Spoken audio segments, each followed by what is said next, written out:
Okay, so we're back in the kitchen with Chef Charles from Hartwells Premium. It's so good to see you again. Thank you for having me. All right, so I love soups, and I feel like I'm always trying to find things that are a little different that I've not had before. So you have some recipes for us today, along with a sandwich that maybe we could dunk in the soup, perhaps. Absolutely, yeah. We're going to do a coriander spiced lentil soup.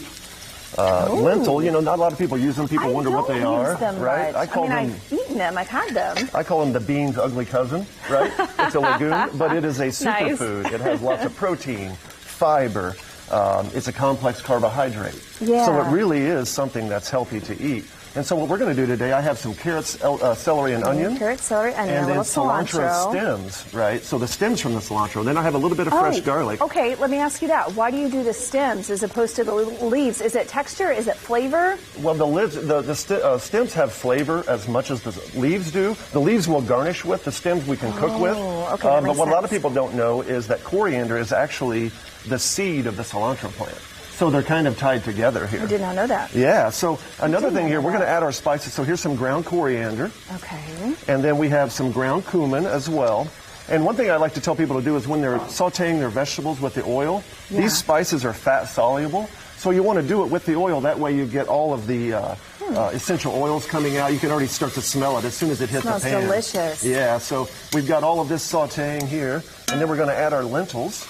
I wondered how those cook, so you just throw them in there. You just throw them in. We'll saute them for just a little bit here to try to get a little bit of caramelization. Excuse me, it probably doesn't take very long, huh? It does not. Because you just want to soften them? Yeah, you can cook these, you can do everything in about 20 minutes with this soup. So nice. While you're doing that, I'm going to go ahead and get our chicken going here. So this is going to be for our buffalo chicken grilled cheese sandwich. So what I have here is just simple chicken breast that I've marinated in a little bit of garlic, salt, and pepper. But I like that you're doing it this way because you've got two dishes in one, and you're showing how we can do this at home. Start this, and then start making that, and then hopefully by the end, they'll sort of be all done together. That's exactly right. And that's the whole thing about timing your food, is you want it all to come out together. So you think about what takes the most to cook.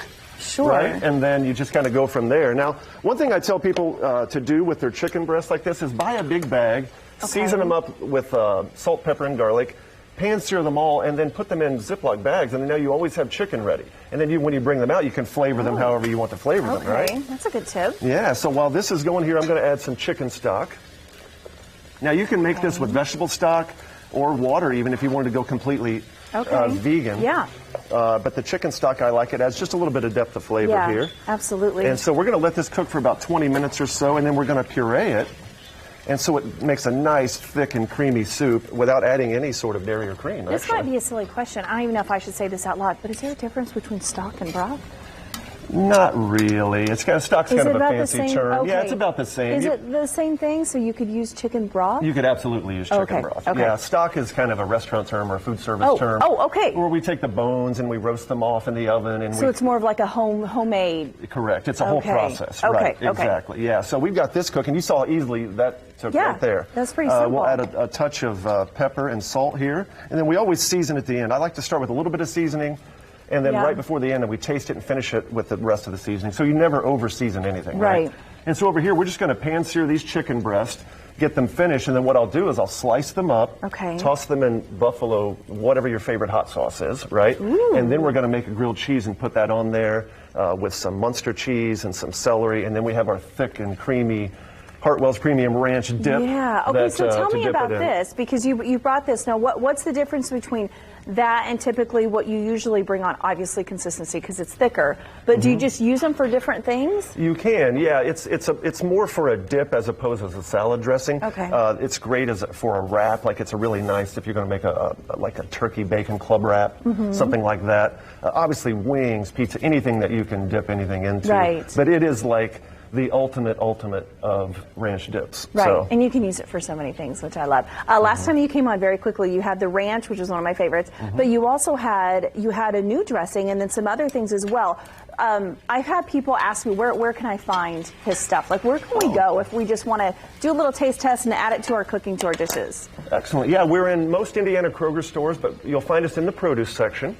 And we're also in the Needlers markets as well in the produce section. So they carry different flavors between the stores, but we have 5 flavors in Needlers, and only 2 flavors in Kroger. So Okay. Kroger, get your act together. That way, Kroger. Come on now, Kroger. All right, Chef Charles, thank you so much. Hey, Randall, coming up, we're going to do that grilled cheese, and you know the best part I said for you, because we're going to taste test. Oh, we're going to taste test. taste test. We're going to taste test. I can't wait. Zach,